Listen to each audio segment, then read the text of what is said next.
Sen ey hayalini kurduğum dünya, bir zaman hakikat olsan ne olur? Sen ey hayalini kurduğum dünya, bir akşam ben geldim desen ne olur? Gel bitsin bu dava, bu gam, bu kadar. Gel ki gül balalar solup gitmesin. Sen gel ki uzalım dünyadan hiç kez.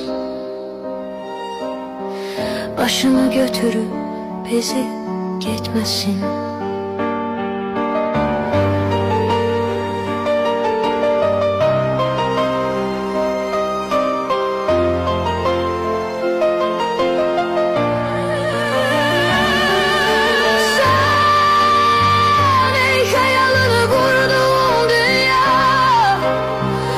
Senin özüne yazık değil mi?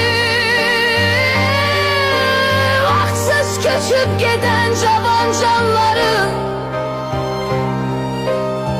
kesilen izine yazık değil mi? Gününün, ayının güzelliğine, çölüne, düzüne yazık değil mi? Sen ey hayalini kurduğum dünya, gel ki bu dünyadan ben rahat gidim. Gel ki bu dünyada koyup gittim tek balamı sana emanet edim.